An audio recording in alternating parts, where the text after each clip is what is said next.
Hello friends, welcome to radiant competition classes.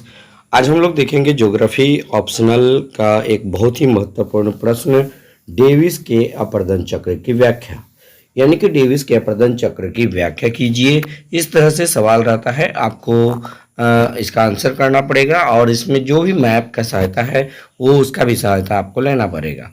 तो चलिए दोस्तों, हम अपना नोट्स आपको प्रोवाइड करते हैं। अपर्दन चक्र की संकल्पना का प्रमुख प्रणेता स्कॉटिश भूविज्ञानवेत्ता जेम्स हटन था। 19वीं सदी में प्रसिद्ध अमेरिकी भूगोलवेत्ता विलियम मॉरिस डेविस ने अपर्दन चक्र की धारणा को विधिवत प्रस्तुत किया। इसके अनुसार उस अवधि तथा विभिन्न अवस्थाओं के सम्मिलित रूप को जिससे होकर एक ऊंचा उठा हुआ स्थलखंड अपक्षय और अपर्दन द्वारा समतल रूप में बदल जाता है, अपर्दन चक्र कहते हैं। डेविस ने इसे अपर्दन चक्र को भौगोलिक चक्र भी कहा है। अब देखिएगा डेविस का भौगोलिक चक्र।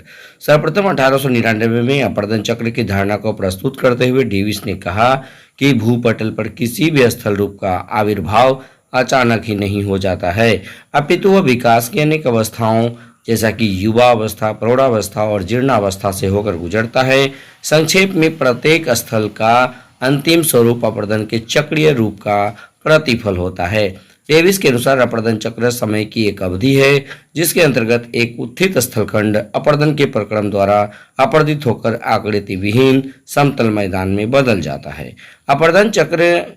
अपर्दन के चक्र में भूपटल पर विभिन्न प्रकार के दृश्य भूमियों का विकास होता है। इन दृश्य भूमियों के विकास में चक्रीय पद्धति का प्रयोग डेविस की संकल्पना का महत्वपूर्ण बिंदु है। याद रखिएगा, अपर्दन के चक्र में भूपटल पर विभिन्न प्रकार के दृश्य भूमियों का विकास होता है। इन दृश्य भूमियों के विकास में चक्रीय पद्धति, याद रखिएगा कौन सा पद्धति, चक्रीय पद्धति का प्रयोग डेविस की संकल्पना का महत्वपूर्ण बिंदु है। डेविस के अनुसार किसी भी दृश्य भूमि का विकास संरचना, प्रक्रम तथा अवस्था का परिणाम होता है। अब संरचना को उन्होंने कैसे परिभाषित किया है? संरचना से तात्पर्य प्रदेश की कुल भूतात्विक रचना से होता है। किसी स्थान पर इस संरचना का महत्व ही सर्वोपरि होता है, क्योंकि संरचना का प्रभाव वहां के अन्य सभी भू आकारों पर होता है। प्रक्रम को उन्होंने परिभाषित किया। देखिएगा कि स्थल की मूल आकृति को बदलने में प्रक्रम का महत्वपूर्ण हाथ रहता है। अतः किसी भी प्रदेश में दृश्य भूमि का विकास प्रक्रम का फल है। जिस प्रदेश में जो प्रक्रम कार्यशील होता है वहां दृश्य भूमि का विकास उसी के अनुरूप होता है। जैसे यू आकार की घाटियां हिमानियों द्वारा और बाढ़ के मैदान की रचना नदियों द्वारा ही होती है। अवस्था को उन्होंने कैसे डिफाइन किया उसको देख लीजिएगा कि प्रक्रम किस सीमा तक अपना कार्य कर चुका है, ये अवस्था से ज्ञात होता है। अवस्था को बताने के लिए युवावस्था, प्रौढ़ावस्था व वृद्धावस्था आदि शब्दों का प्रयोग उन्होंने किया था। उसके बाद देखिएगा अपर्दन चक्र के संबंध में डेविस का मत, यानी डेविस का क्या मत था, आप इसको एक बार देख लीजिए। डेविस किसी भी अपर्दन चक्र का प्रारंभ स्थलखंड का उत्थान मानते हैं। उनके मतानुसार स्थलखंड के उत्थान की अवधि छोटी होती है और जब तक स्थलखंड का उत्थान पूर्ण नहीं हो जाता तब तक अपर्दन प्रारंभ नहीं होता है। इस प्रकार स्थलखंड के उत्थान के दौरान अपर्दन नहीं होता है। स्थलखंड के उत्थान के बाद ही अपर्दन कार्यशील होता है। स्थलखंड के उत्थान के बाद ही अपर्दन कार्यशील होता है। यानी कि देखिए, उत्थान छोटी अवधि होता है, आप इसको देखिएगा, और अपर्दन लंबी अवधि होता है। उसके बाद चक्र का अंत हो जाता है।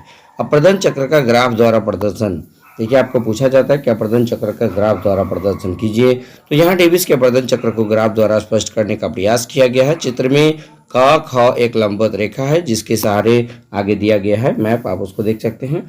स्थलखंड की ऊंचाई तथा क्षैतिज रेखा क ग के सहारे समय को प्रकट किया गया है। अपर्दन के प्रक्रम के रूप में नदी के कार्य को लिया गया है। चित्र में दो वक्र, ऊपरी वक्र और निचला वक्र दिए गए हैं। इनमें अ, ब तथा स दो रेखाएं क्रमशः प्रारंभिक, औसत ऊंचाई तथा अंतिम अधिकतम ऊंचावचन को प्रदर्शित करता है।